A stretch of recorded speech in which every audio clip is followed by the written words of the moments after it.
Hello, everybody, and welcome back to another episode of Health and Harmony. We are so glad that you guys are listening to us today. We have a super important guest that's all the way from America. Can you believe it? Her name is Hilay, and she is Hilay. Hilay. Sorry, my bad. Her name is Hilay, and it's spelled Hilay, so you can get that many ways wrong. But she is a spiritual love coach and an amazing person, beautiful on the inside and outside. We've had the opportunity to meet her before this, which has been great. So hello to you, my darling, all the way from America. Hello. Wow, what an introduction. Thank you. I'm happy to be here. Of course, we're so happy to have you. I don't know if you want to delve into a little bit about what you do as a spiritual love coach, how you got into it, and just tell everyone, a little bit about yourself. Yeah. So when I think spiritual love, I think the feminine. Like that's what she is. She is the embodiment and the physical human manifestation of love itself. Masculine is consciousness. She is love. So being so in alignment with all that you are, showing up as an expression of love with everything that you do, with your rage, with your messiness, with your flirtiness, with your craziness, all of that is different forms of your love. So figuring out what that is for you authentically and fully owning that. So that is what I do, completely owning every freaking bit of you and showing up as that, claiming that, and allowing yourself to attract more love, more abundance, more soul connection through your authentic version of you. So that's a little bit of just what I do and what I love to share. Amazing. That's so exciting. And obviously when we spoke to you the other day, you told us a little bit of your story about how you actually got to do what you were doing. I loved your whole hero's journey of how you got to where you are today. So I don't know if you want to share a little bit of that, because I love that story. Yeah. I think our listeners It resonates with so many people, I think. Yeah, totally. I definitely didn't, come out of the womb like this. That's for sure.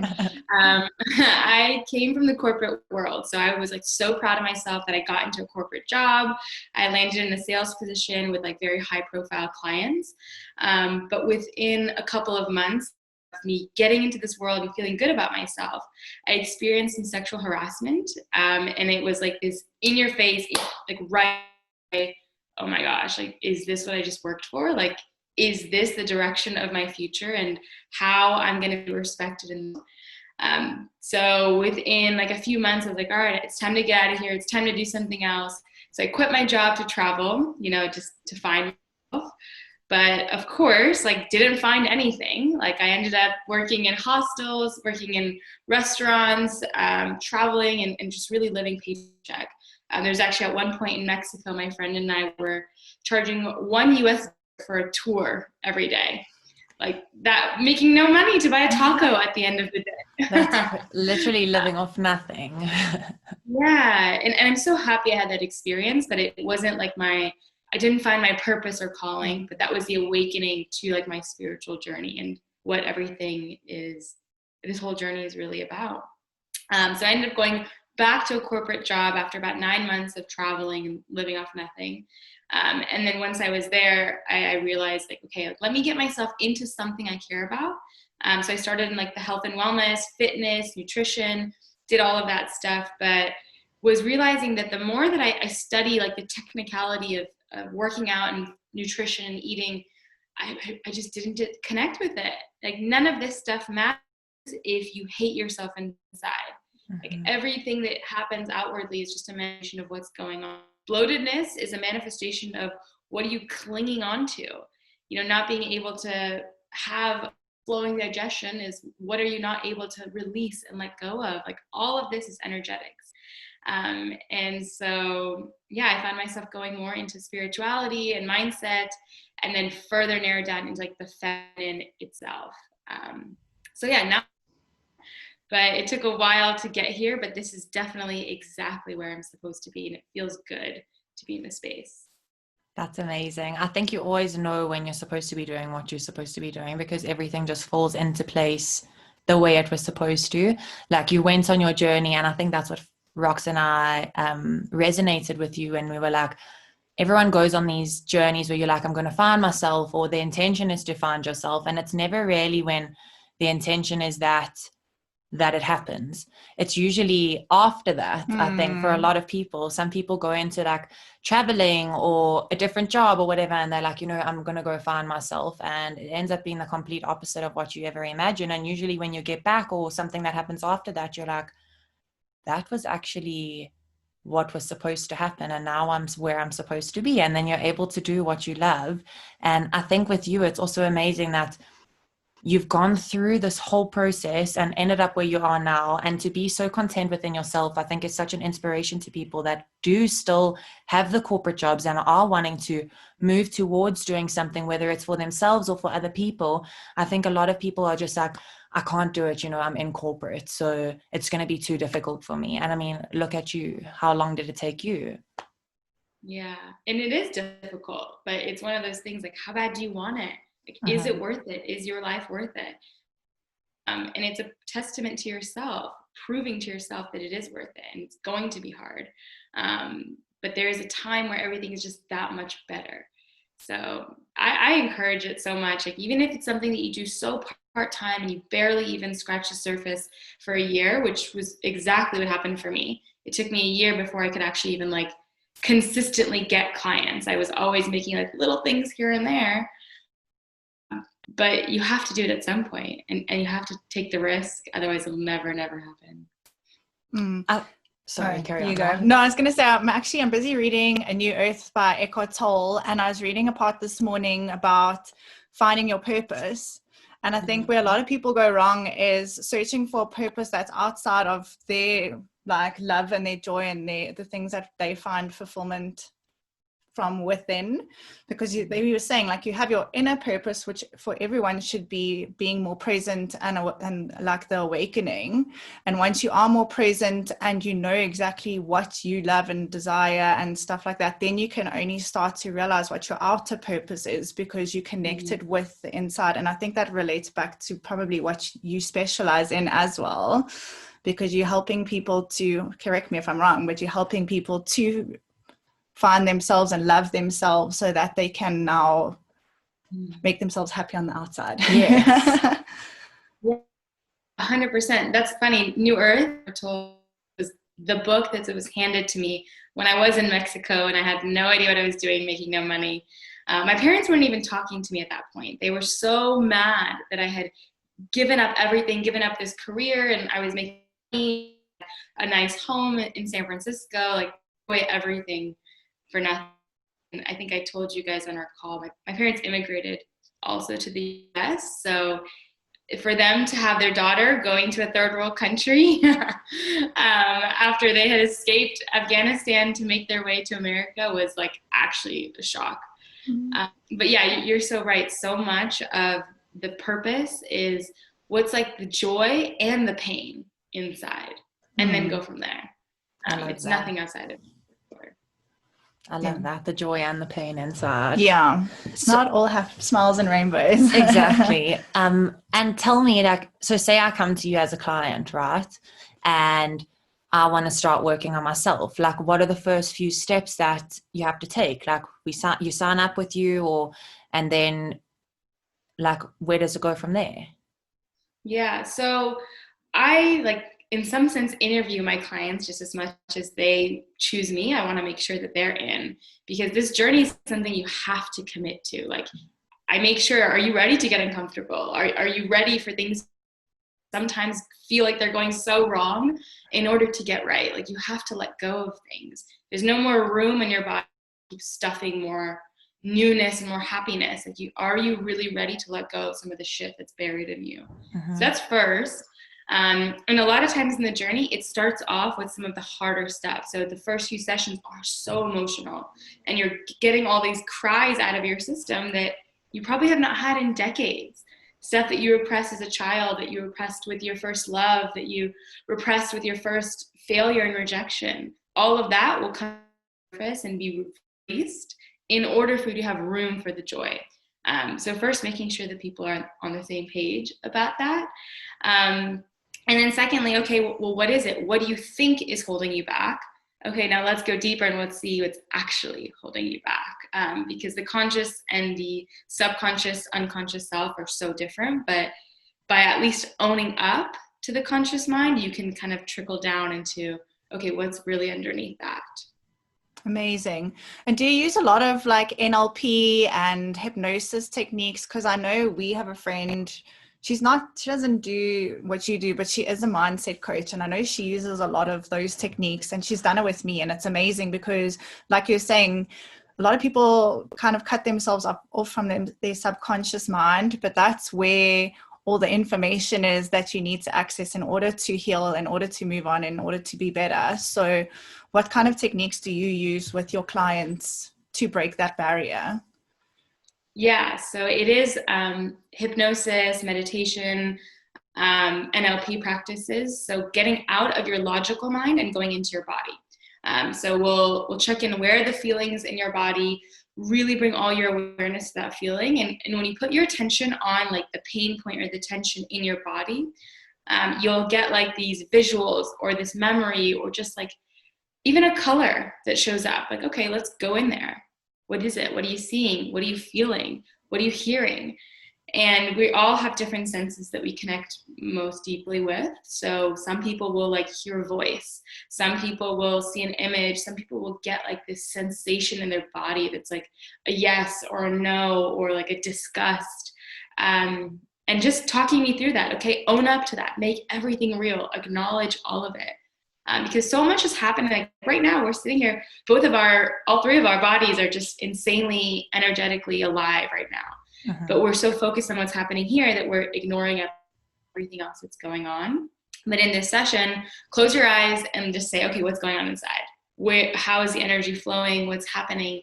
And when you bring your awareness to that, that is your unconscious self. That is where the answers are. So it's just shifting your awareness to a different part of you. I think it's also like, it's super important, like you say, with going into your subconscious or your unconscious mind, like you ask your clients, are you ready to get uncomfortable? Like Roxanne, I always say growth is so uncomfortable. Growth is not a comfortable process. Like it's supposed to be uncomfortable. And I think that's where a lot of people fall off the bandwagon, because they are initially upfront and ready to do the work. But the minute you hit that first hill or that first little mountain, you might have not even gotten to your biggest hill yet. Like your first little bump in the road becomes like the worst disaster. And you're like, I actually don't think I'm ready for the work that I need to put in. And I think once people work through that first little mountain and they come out the other side and they feel how great it feels, then it becomes easy to carry on doing the work. But until you've broken through that first little mountain or hill or molehill, whatever it is for you, it's very difficult. So you'll keep trying, but keep failing because you haven't broken through that first little part where you're like, I now know how great it feels to come out on the other side. Like I want to do this in every aspect of my life. But I think it's just that first part that's the most daunting for everyone. Yeah, you're right. You kind of have a feeling of, wait, there is a good that comes to this. It actually does have this sense of like a relief. And a lot of people don't get to that point, or at least, you know, like you said, you have to get really uncomfortable before you can finally have that relief. But people get to a point of just too uncomfortable and then sit back down. And they think that that's the growth journey. It's like, why am I not consistent? It's like, well, you haven't felt the good feeling. That's why you're not addicted to going back. You haven't gone past the really uncomfortable stuff. So that's why I do think that working with somebody outside of you and getting involved in a course or doing something that pushes you to where you didn't know you needed to go, that brings out a different side of you 100%. Definitely. I wanted to ask you something now, I completely forgot. But when you are busy in your sessions and like you're saying, having someone from the outside, I think it's so nice to have, I mean, yes, you've got in the fitness industry personal trainers and people can keep you accountable. But when it comes to self-work, like a lot of people think that they have to do it completely on their own because, you know, I don't want to speak to people about the worst things that are happening to me in my life. And I don't want to even try to go and undercover things that have probably happened to me that I don't remember. And it just becomes this big block because you're like, where the hell do I start? Like, do I write things down? Like, what am I writing down? Or am I supposed to speak to myself? Like, how do I work through it? So I think it's super important, like you say, to have that person on the outside that's able to guide you through and to give you the steps, and to know that you can trust that person, and that person knows these things about you and they're not going to tell anybody. I think it's super important, because I think a lot of people, I mean, myself included, like, I was sent to psychology from a young age, and I just felt like psychology messed me up even more. And I'm not anything against psychologists. Like, I did my major in psychology at varsity, but for me, it's just like, when you go to a psychologist, it's like, what's happened to you? What's wrong with you? What are the bad things that have happened in your life? And then I started going to a life coach, and I was just like, okay, instead of someone asking me about all the bad things that's happened in my life over the however many years, I now have someone that's willing to work with me and be like, you know what, B, let's work on future you. Like, what are your plans for the future? What are your goals? Like, let's work on the good things. Let's work on the positive things, not just focus on the bad things. And I think a lot of people have been brought up like that. Like, cool, I'm going to go to psychology. I've been to a psychologist. I absolutely hated it. And then they don't explore other options, because they think everything that's supposed to almost help you or help you on your journey is the same thing as making you just feel pretty shit about yourself, to say the bottom line. Yeah, I think that's the difference between a life coach and a psychologist, is that the psychologist works on your past self and like your past traumas, where a life coach actually focuses on your future. And even though you'll deal with your past things, it's more focused towards building yourself towards a brighter future, a happier future, which is amazing. Yes, you need to have that person on the outside. That's why I completely agree with what you guys do. I think it's the best thing in the world. That's why I'm saying to people, not everything is the same as, like, maybe psychology works for you and that's super great. There's nothing against that at all. Like we say, every single person's journey is different. So if that works for you, that's great. But if that doesn't work for you, just so that you do know, life coaching and spiritual coaching and self-love coaching and all of these amazing things are beautiful tools that can help you on your journey, just to have that person that you've got to almost guide you through. It's not anyone telling you what to do all the time, but I promise you, when you go through one of these journeys, guys, it's like one of these little chapters. It's like little chapters every day. It's like the most exciting thing in the world. You like feel elated all the time. And yes, you are going to go through bad times 100%, but the way you feel afterwards is about 40 million times better than you could have ever pictured feeling bad at your lowest low. I can say that truthfully, I think. Yeah, it's like an intense workout. Like you like know you're about to go to boot camp class and you're like, oh, I don't want to go. I don't want to go. And maybe while you're in it, you're like, this sucks. Like, I'm so tired. But at the end, you just have like this buzzing feeling like, wow, I'm so happy I did that. That's truly how it is. Like anything, it sucks until it's amazing. And my only thing with psychologists and therapy is that there's well, at least in the States, there's the intention of like, okay, what do you have? What is your diagnosis? And that's something that really bothers me. And I know there are people that can get, the additional support and have situations where they need that. But majority of people, like even if you deal with anxiety, being labeled as someone with anxiety disorder suddenly puts you in this box with a list of side effects and just symptoms that you're expected to experience. But everyone's so unique. Like you're really just dimming down the depth of each individual and the possibility of them creating a life for themselves. But that's one thing that really just irks me, is like, I just don't like to put anybody in any box. Like you can do whatever you want, whatever you have, whatever you've been through. It's fully possible. It's just a choice. And the label sometimes limits those choices. I think with the label also comes like the prescriptions and the medication and all this stuff, where before they've even sat down with you, they're like, I'm going to put you on this and this and this, where like it shouldn't always be like chemically treated. There's so many things that can actually be worked on and worked through just with the mental stuff. Mm-hmm. I don't know what your body's incredible. Like your body can literally do anything. How sad is it that we have to, tell somebody, oh, well, your body has failed you. Think of what that does to somebody, like subconsciously. Like, I cannot trust my body, cannot trust my intuition. I can't trust that it's this beautiful healing power. My body's supposed to create a life. Like I'm supposed to create and birth a human being into this world. And if I can't trust my body to just take care of me, how can I trust that it will be able to create an entire human life?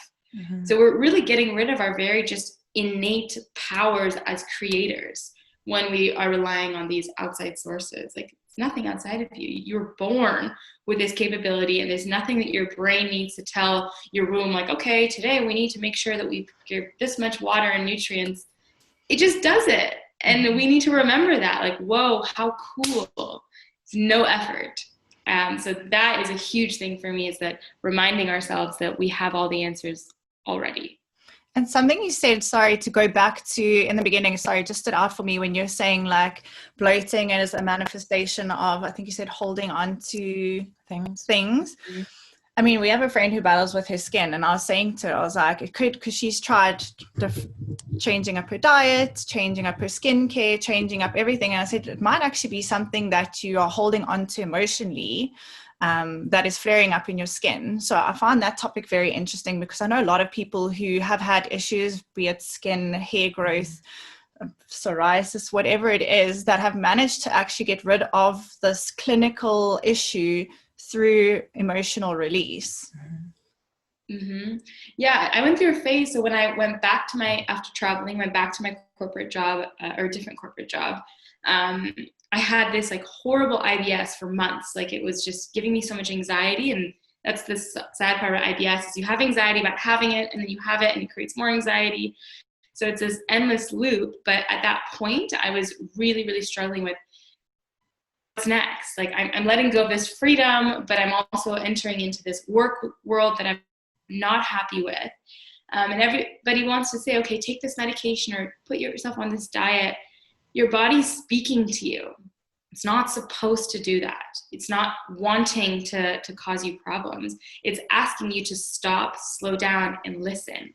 And when you get to a point of inflammation or digestive issues or skin disorders, that's like your body's last ditch effort. Like, hello, we've been dropping the hints left and right, and you're not getting it. Like, now I'm going to shoot you something that literally stops your life, that stops you from going out in public, that stops you from, eating what you want and playing and dancing and having fun, because you need to sit down and listen to this. So you're absolutely right. Yeah, everything is energy. Like, your body knows what it's doing. And that belief alone will help in having a deeper communication. Anything that happens, okay, this is for my benefit. This is for my benefit. What is this trying to teach me? What is this trying to tell me? I know that, if you think about cancers in your body, notice what chakra the cancer is showing up in. Like, if you have anyone that that has breast cancer, in what way is their energy constantly depleted outwardly? They're overly giving, they're overly nurturing, and having this motherly love where they are actually taking away from themselves.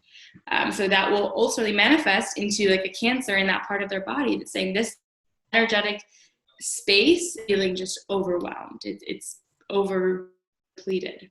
So it's just really interesting. And a book that you can read on that is You Can Heal Your Life. If you've read that, she talks about all the different energetic bodies and the metaphysical meaning behind them. So it's kind of interesting to see how your body's speaking. I think it's actually super interesting that you say that now, because it just blew my mind out of the water. Because Ryan, my fiance, his mom actually had breast cancer. Like, she's all good now, it was years ago, but she is one of those people. She is a complete like outpourer, 24/7 out, like every single day of her life. That's all that she does. And she went through that. Obviously, like I said, she's fine now, but it's just so interesting to hear that, because that's the first person that I thought about when you said that, because that's exactly how her personality is. And she's just giving and giving all the time. And I find it so interesting, like you speak about the IBS and stuff, because I think so many people, regardless of IBS or not, battle with bloating in this current day. And everyone just goes straight away. They're like, I'm gluten intolerant. I'm like, you also have stuff you need to deal with. Like, everyone's just like going gluten-free, dairy-free. And I'm just like, what about everything that's going on inside? Like, it might be a short-term fix. I think a lot of people don't realize how connected your mind, body, and spirit are. And like you're saying, when something happens in your body, like whether it be bloating or hair fall or whatever it is, that your body's screaming at you that something is not right inside, whether it be nutrition, emotion, there's like so many factors, but people don't realize that everything's connected, and they don't give our body enough credit for for what it does for us. And yeah, I don't know if it's Completely coming agree. out the way I'm trying to explain it, but makes sense. Yeah. it all has to work in unison. Yes.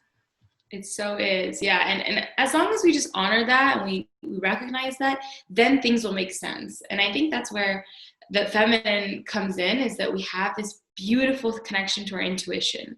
And so anything that's happening, you do have the answer, but are you listening? Are you actually slowing down to hear the messages and trust yourself? But you do have the answer. Like, two beliefs. One, your body is communicating, it has the wisdom. And two, like your conscious mind can figure it out if you give yourself time and space to do that.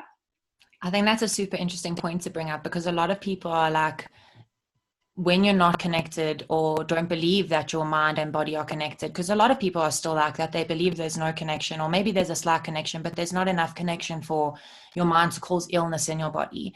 A lot of people believe stuff like that. So when it comes to believing or being in tune with what's going on in your body, it's like you can either be on the one spectrum where you completely ignore everything that's going on because there's so much that's going on. Like you have chronic back pain every single day, you bloat all the time, you have reflux, you have all of these things. So everything's going on. But the more that you get in tune with your body and you realize, okay, you know exactly what has made you feel that way, you can prevent it from happening the next time. But if you're not in tune with what's going on inside your body, you're literally just going to block everything out all the time. And you're going to be missing those signals, like you're saying, from your body until you get to the point where you now have to work through like 20 signals that your body's showing you, because you're eventually like, okay, I now believe that my mind and body are connected. And you're like, right, let me start with the bloating. Then me start with my skin. Then I'm going to start with my acid reflux. Then I'm going to start with the pain in my left butt cheek. Like you have so many things to work through. Whereas if you work through one thing at a time, you can be like, what is causing me this pain or this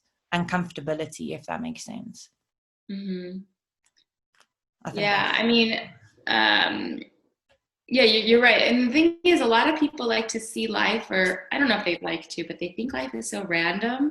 It is not random at all. And that's why a lot of the work that I also do is connecting with your cycle. So every month you have a whole new like journey you're going on. And it starts at the very first day of your bleed. And you go through 4 weeks of different energetic bodies that you're experiencing. And so if you trust that, okay, cool, for the next 29 days, I'm about to embark on another round of my life. Like, how cool is that? That you can set an intention for those 29 days. Your body can communicate to you where it wants its energy, and then you can actually make the most of it. You don't have to just have like, 2020 is this year. It's so boring that way. Like you as women, we are constantly changing. We have such fluidity in our bodies, in our capabilities. So why not respond to that? Why not constantly be shifting into alignment with your highest self when you're listening and when you're pivoting every single day, really?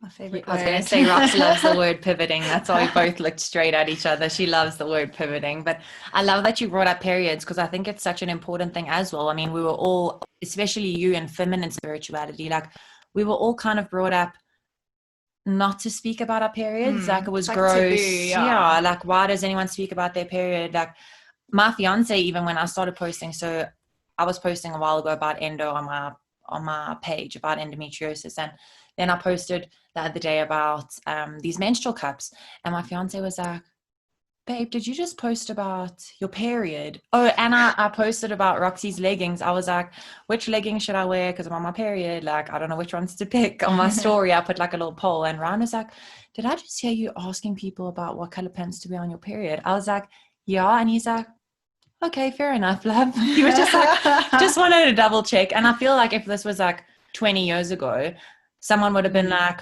why the hell are you speaking about your period? Like, that's the most disgusting thing in the whole world. And like you're saying, being in tune with your body, like you have to, as a woman, be in tune with your body. You should be celebrating that time that you're on your period. Like I've gone from completely hating my period to now knowing and honoring my body and knowing that for the first 2 days of my period, I am man down. Like there is no point in hating myself. I cannot do a thing. Like I cannot pretty much move around my house, never mind anything else. So I just walk around. Yeah, I'm like, I used to hate that I couldn't work out. I used to hate that I wanted to eat ugly things. I still like get a bit irritated with myself because I mean, you're on your period, but it's still good to honor your body. And you're like, cool, if you know you hate the first day of your period and it really makes you uncomfortable, what can you do to make yourself feel better on that day? How can you honor yourself on that day instead of hating that time? Like, rather make it a time of celebration. I think it's a beautiful time, actually. Right. And what you said with, okay, you know, you're hating yourself and you're annoyed and more irritable during that period, or at least those couple days. Why? Okay, what is rising to your attention? So now that is what probably needs to be released. So if you're finding that you're dealing with self-worth issues or having frustration with your partner or issues with your business partner, okay, cool. What are those issues? What's triggering you? Why is that triggering you? What sort of belief system or self-identifying trait is being hurt at this point? And then that's exactly what needs to be focused on over this next period phase, like over that next couple of days where you're actually on your cycle. And then maybe throughout the month, okay, I've now released it. What am I making way for instead? What am I trading this belief for instead? So it's not there randomly. It's there because it's now ready to be released. So in a way, like, yeah, it's hard to be like, oh, I'm so happy this is here. Mm-hmm. But if you're like, okay, I'm happy this is here because I'm going to do something about it. Like I know what's going to happen next. I have more clarity on the next 30 days because the beginning of your cycle, whatever annoyances come up, it's like, okay, great. This is where we're focusing on. I love that. I think it was only recently where, like, because someone was calling your period your moon cycle, and then I was like, why do they call it that? And then obviously did a bit of research, and then they say, like, because not most women, but like some women their cycle syncs with the moon. And correct me if I'm wrong, I'm not completely clued up on this, but like the new moon and the full moon both represent the release and the one's like the release and like letting go, and then the other one's new beginnings. So it's also with your period, like the release is obviously the lining flushing out and all of that stuff, and that's almost why it sinks. But I just love the symbolism of that. I think that's beautiful. And a womb is like a little moon anyway. Yes. Yeah, I mean, it kind of just depends on where you are in your life, and that's what's cool. So I've had times where I have my cycle on the new moon versus on the full moon. If you're on the new moon, you're probably somebody who's more in like the receptive stage of life. You're going through growth, you're experiencing things, you're most of the nurturing is going back to yourself. So you're kind of a blank slate in some sense, so you're healing. And then if you have your cycle on the full moon, you can kind of think of it as like a pregnant belly. So you're like in your mothering state. So you're more outwardly giving your teachings, your sharing, your coaching, your healing. So it can kind of just depend where you are in your life. If you're more like, you know, I've done the work on myself and now I'm sharing and integrating and delivering versus, okay, I need to sit back and go inwards again. So interestingly, when I was back home at my family's house, I was home for a couple months right after COVID hit. I switched my cycle back to the new moon because there's always healing that needs to happen when you're with your parents. Yeah. So I found myself switching over to that cycle, and a part of me felt like less of an outward delivery and more like, okay, here's what the new layer of healing and discovering different parts of myself and learning how to still own this feminine spirituality while being in an environment where that's not where I grew up. That's not the style of living. And it is different. There is a slightly different version of me that will come out in that space. So that was part of my discovery. And interestingly enough, my cycle responded. So it's so cool how your body knows. And when you learn to connect with it, it's like, whoa, it knows before you know. I love that.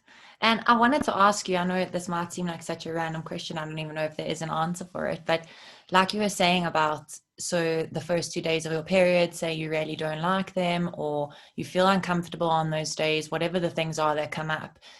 Do you have like any advice for people that are listening that maybe want to try to go more inward during their time of cycle, like things that they can maybe do or practice, or maybe like a ceremony, like some candles, I don't know, like write things down, just like to help people work through their periods a bit better? Yeah.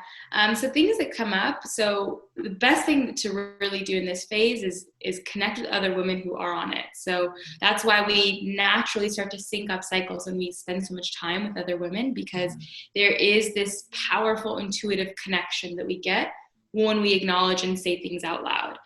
So if you just text your friends like, hey guys, started my period today, like, get excited. How cool. Like, celebrate that. Share it with everybody. And maybe you'll find that other people are going through the same thing, or other people in your group message are slowly starting to sync up with you. And then share what you're going through. If you have interesting dreams, share that. If you're getting these weird visions or having these intuitive feelings, share that. When you make it out loud and bring it out to the physical, it becomes less of like this jumble in your head. And it starts to feel real, and you start to trust it more. So by talking about it out loud is one. I personally, and this is something I teach to a lot of my clients and in the courses I do, is do video journals. I just don't feel like your hand can ever keep up with how fast our minds move. So I like to just sit there and talk. And if I need to cry, I'll sit and cry. And if I need to get angry, whine, complain, just like be a little brat, like I will do that in my video journal, where it's a contained space to dump whatever emotion or thought is coming out in that space.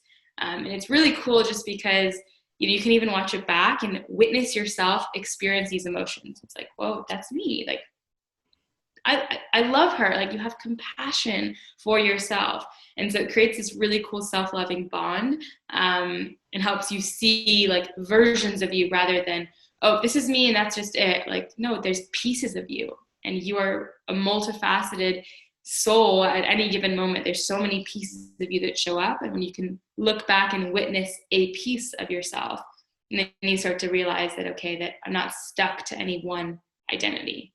I think I really love that, because like people always say your memory is so clouded, like your subconscious mind remembers things so differently to how they actually happened. Like you might have pictured a situation happening a certain way, and a couple of years later you still picture it that way, but it's not the way the situation happened. So I think that's a really cool thing, to be able to actually physically see yourself in that state and being able to be like, wow, look where I am now, or I've come out on the other side and I feel so much better for it.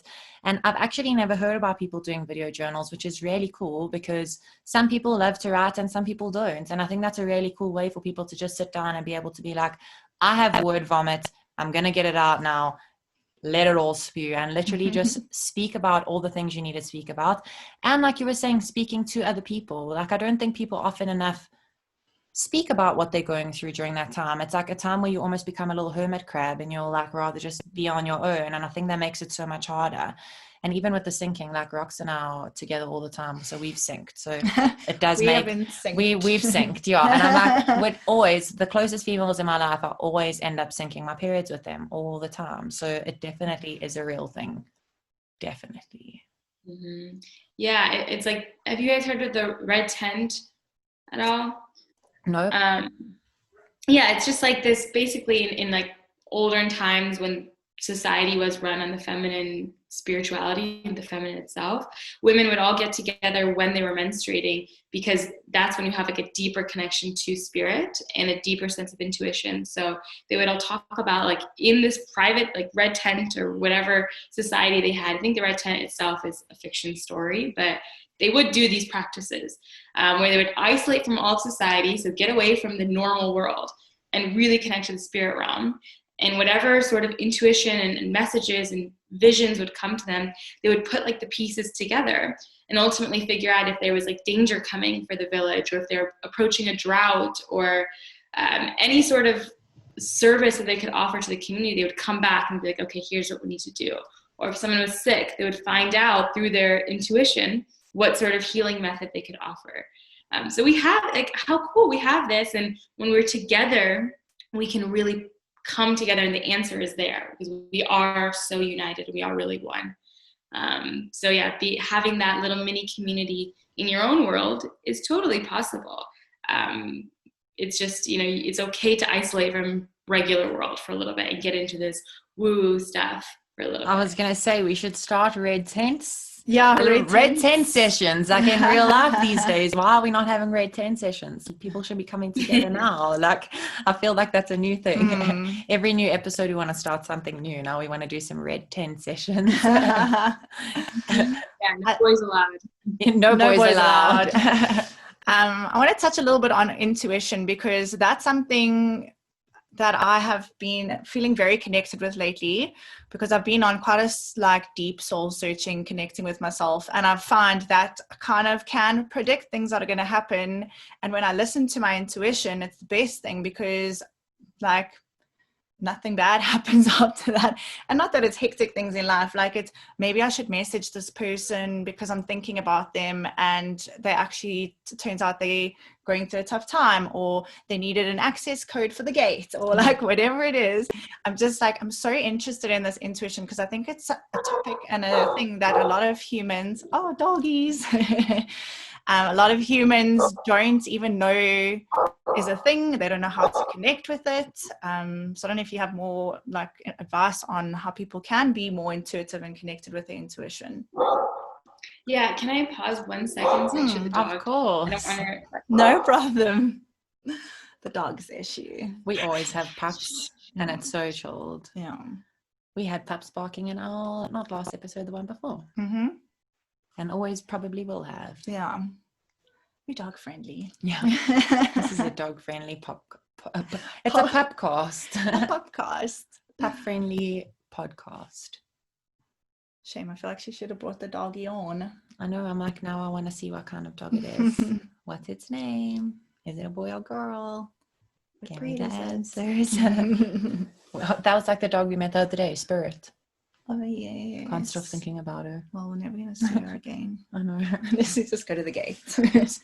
I'll walk past. Hi, Spirit. We'll go to run. Spirit and Coco. Spirit and I Coco. feel like Coco is such a common dog name. Like Roxy. Yeah. Sorry. No, it's okay. No problem. Dog. Their parents just brought the dog while they're visiting, so. Oh, shame. We Don't have worry, dogs, we have dogs, so yeah, we so- have barking in half of our podcast episodes anyway. It's normal. Good. Okay, so intuition. Could you repeat the question? So I was just basically saying, like, a lot of humans aren't connected to their intuition because it seems like such a woo-woo thing. And obviously in the world that we live in now, which I think is changing due to COVID, because people are starting to reconnect with their spirituality. But a lot of people don't even know that they have this ability to connect with their intuition, and that it can like help you, and like especially with making decisions and stuff. But I was just asking if you have any advice for people who want to connect better with their intuition, or want to even know how to start that journey, like what they can do. Yeah, so what you said right there was really cool, how you have all these examples for times that it's worked. So the more that you can tell yourself, like, look, it worked there and it worked there, and I can trust myself, the voice and that feeling will get more and more clear. So that's one big thing. And then something I share with all my clients is what you can do is just ask yourself, like, if in any decision, you wake up in the morning, you want coffee or tea, like, okay, like see which one is calling you. Like, okay, what would my intuition say? What would someone who loved themselves say? What would the universe say? Like, whatever question resonates with you. But ask yourself in every single detail. Like, okay, do I want lemon in my water? Well, let's see. Let me check in with myself and figure out and see where the answer is pulling me. And in these like really insignificant little questions, the answer will be quite clear, because you don't care. There's no weight. There's nothing to lose.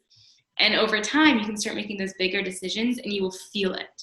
Like, feel into your body. Like, what am I, like, even if I want lemon in my water, like, which one feels like a yes, like a full body yes. And it's quite clear in the little ones, and it'll slowly build into the bigger decisions. But it's okay to not be ready to make an intuitive decision on, should I quit my job tomorrow? That's a big decision, and all of that weight will feel heavy, but over time, it will become more obvious. It's like practice makes perfect.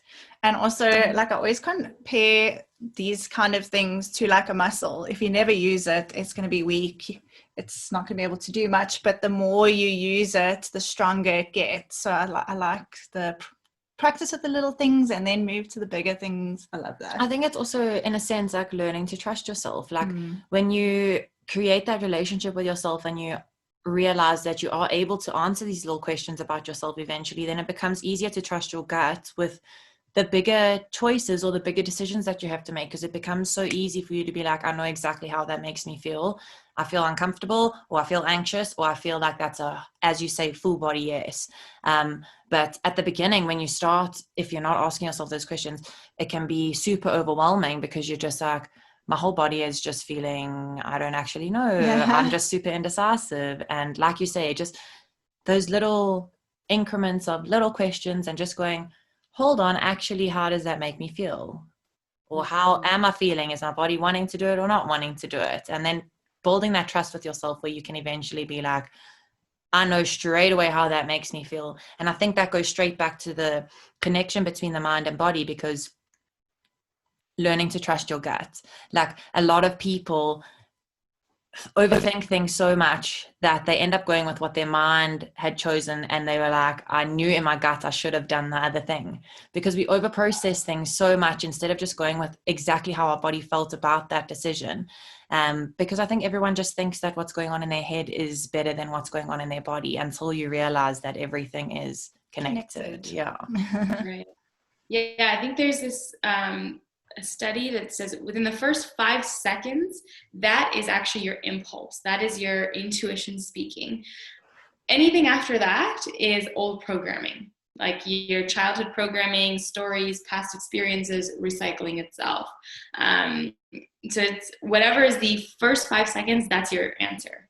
And usually you can kind of tell the difference between your intuition and whether or not you're using your logical mind is how long are you processing this? Are you actually sitting on it, and then over the day you're mulling over it, and slowly the yes becomes a no, over the course of like 5 or 6 hours? Then more than likely you're kind of talking in and out of something, versus whatever the answer is in that moment, honor that. And that's why I say honor it with the little things, because you won't be afraid to do that. And then ultimately you can trust the bigger ones. But it is scary at first. And as long as, we don't disregard, every woman has this, we all do. And we are bred in a society that lets us believe that we can't trust ourselves. So it's okay to have this big hump of, oh, this is scary, and I don't like making decisions like this. That's okay. We all go through it, but we have it. You have that power. And also, like you say, it's super important for you to be able to make those choices without all the external influence. Like whatever you feel at that point, whether your answer is yes or no, or whatever the situation is, it's about how you feel, not about how's your mom going to feel about this, or your best friend, or your boss, or it's about how it makes you feel. And when you realize that you need to make yourself happy and not everyone else around you, things become a little bit easier, because you come first at the end of the day. Totally. Yeah. And there's nothing selfish about that. Like your happiness, like you vibrating at like your ultimate potential, is creating a ripple effect in the world. So you're actually sacrificing other people by showing up as this mediocre version of you. You're really taking away from the world when you're not showing up as your fullest self. So if you think about it that way, yeah, your priority, your happiness is the number one priority, 100%. And I think it's also important with what you do that people know, like we've said before and we'll always say, growth is a really long process, whether it's your spirituality or whatever, internal, external, whatever your growth is, it's constant. Like growth, you never reach a point where you're like, this is me. Complete. Yeah, I am completely done. Like this is the manufactured version of Bianca, and I will never edit or change myself. Like growth is always going to happen, and you need to be doing these things all the time. Like who we are now is not who we were 2 months ago, and who we're going to be in 2 years is not the same person as who we are now. But you have to constantly be growing and changing and going through these processes where you're connecting to yourself to, like you say, benefit your future self. I mean, at the end of the day, that's all that's going to benefit is you. And isn't that the best thing in the world? Mm-hmm. Exactly. Absolutely. Yeah. No coach, no spiritual teacher, mentor. They're not done either. Everybody's still growing, and it's important to not put anyone on that pedestal. Like I will happily admit to my clients, like, yeah, I had an emotional weekend. Like I was reprocessing some crazy emotions. I'll be open because I'm not done. Like I will never be done. I'll be dead when I'm done. But And still It's after just- that, you won't be. You'll still be carrying on forever and ever and ever. You're amazing, honestly. But we absolutely love your job, think it's amazing what you do and what you do for people. So I think it's honestly been amazing to chat to you. But we want to ask you we have 3 rapid fire questions that we ask everyone that comes on the show. So we'll end off with that. Yes. And then obviously we'll do our little thank yous at the end, because it really has been amazing sitting with you and very informative. I could speak for days about this. Yeah, seriously. we'll have to have you back on as well, because Yes, this is very interesting. Agreed. So question number 1 is your favorite quote or saying. My favorite quote, it's like this Rumi quote. I can't even recite it now, but it's like, everything you want, you already are. It's just, every bit of you is there. Exactly. That is your quote. You made your own quote out of other things. You can have your own quote. And then, do you have a spirit animal? Or if you don't, what would be your spirit animal? So the first answer that comes up is a duck, and that's because my name. Yeah, so Hilay means duck in a dialect of Arabic. But it's not just that. Something about that, I feel like I've always been one of those people that really likes this like soul connection. Like, okay, like this name was given to me for a reason. Like I clearly have some kind of lineage with ducks. And then also I love the way that ducks, like the way they swim on the water, they're paddling their hearts out under, but so chill, calm, cool, collected on top. And so I think that's a little bit of me. Like I look really chill. I look like I got it together, but I'm like hustling underneath. I am hustling under the water. I absolutely love that. That's like my favorite spirit animal answer I think I've ever heard. Thank you. That was the best ever. Best answer. And our last question. Yeah. If you were stranded on an island, what 2 things would you want to have with you? I think I'm saying water because I'm actually really thirsty at this exact moment.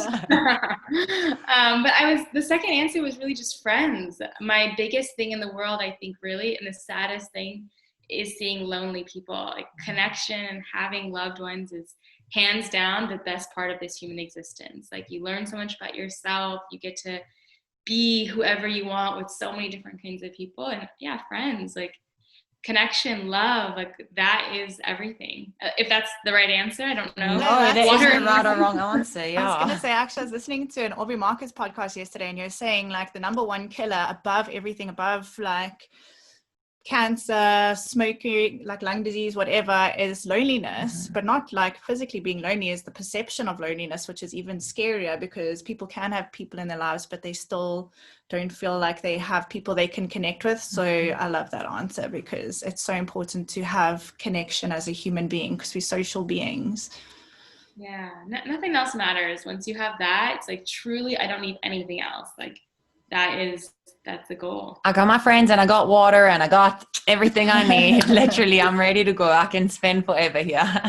I already love oceans and beaches and islands. So that's like half of my needs are right there. Yeah, you're like, I'm ready to go. When do I have to get my plane ticket? Like, when do I get dropped off?